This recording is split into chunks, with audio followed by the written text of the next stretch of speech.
Hello, children. I am home alone. I can't believe it. I didn't know anybody else was going to get out until later this week. It's only Tuesday in the week. We still have beautiful white snow out there. It's melting a little bit, but it's going to freeze over again tonight. And I just saw on the weather report that so far there's a 10 to 15% chance of a wintry mix on Thursday and Friday of this week. I didn't know we were supposed to get more weather. I do know that about 19 other states are supposed to be hit with something. So it's shaping up to be an interesting bit of weather. I don't remember the last time I was alone to do a video here in the living room. We got a dog barking in the back. We got Mr. Bo laying down here beside me. And we got the fish tank making a lot of noise. Little Layla, we were sitting together last night and she grabbed a little wooden puzzle piece and she smacked me right in the face with it and drew blood. Can't believe it. She's a feisty little 2-year-old, but I love her. She's a good kid. All right, lots going on. Never a dull moment, as I like to say. We're doing the Daily Wisdom for Men Devotional from 2018. This is January the 5th. It's called Spiritual Prosperity, something every Christian needs to strive for. To prosper, especially in the spiritual field, so to speak. Proverbs chapter 19 and verse 1 in the New King James says, "Better is the poor who walks in his integrity than one who is perverse in lips and is a fool." Yeah, the Proverbs has a lot to say about people who are foolish, that's for sure. I don't want to be one of those people, and you shouldn't either. Shouts out to all my ministry partners. Sister Ariana and her girls have gone back to Tucson, Arizona because of the winter weather. They'll be back when it's gone, I guess.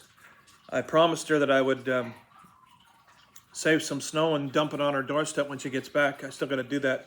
But I don't know where I'm going to keep it cold. I got nowhere to put it, so she might be in luck. I might not be able to do it. But that's what you get from running away from weather. Chickens. Chickens, I say. Anyway, I know they missed their family. That's another reason they went back, and it's all good. I just like to tease the desert people. Proverbs 19, verse 1 says, "Better is the poor who walks in his integrity than he who is perverse in his lips and is a fool. Also, it is not good for the soul to be without knowledge, and he who hastens with his feet sins. The foolishness of man perverts his way, and his heart frets against the Lord. Wealth makes many friends, but the poor is separated from his neighbor.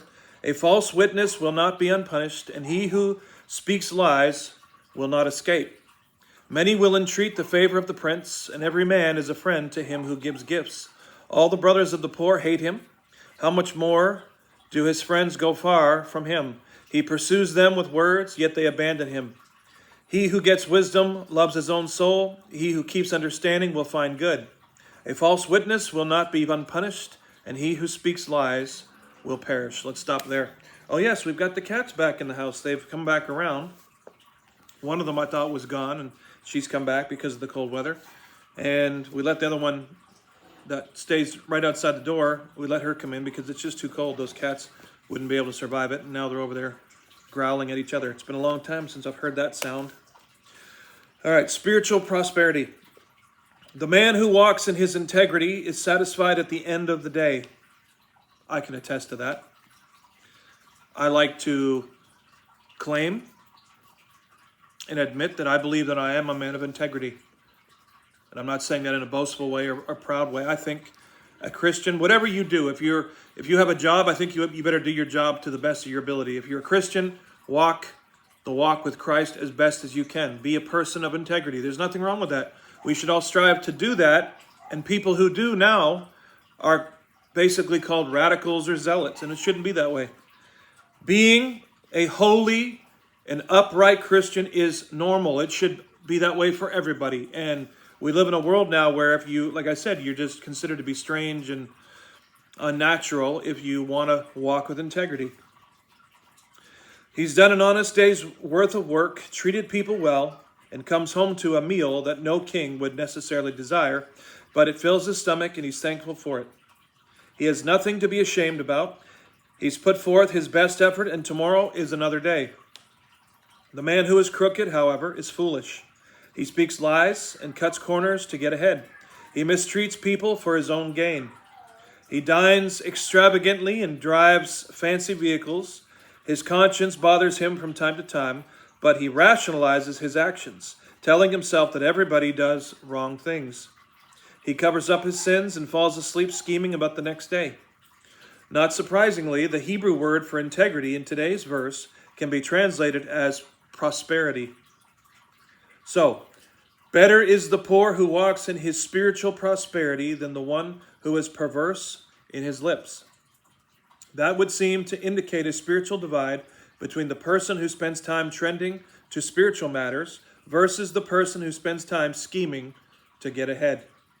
Proverbs 19:1 doesn't really speak about middle ground, not about the middle class and its values. So ask yourself which side of the spectrum you're currently cultivating.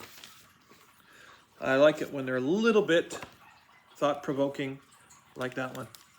Hope you have enjoyed it. Remember, stay armored up, guys. It's so important. Be praying for this nation because there's a lot of stuff going on. You just never know what's around the bend, that's for sure. 2026 is shaping up to be a very interesting year. My prayers are with you. My thoughts are with you. Thank you for sharing your time here with me today. Please share the video around. Subscribe to this YouTube channel if you haven't done it yet. Leave some feedback. And if you ever feel led to donate to our ministry in some way just to help out, you can contact me personally or take a look at the information here at the end of the video.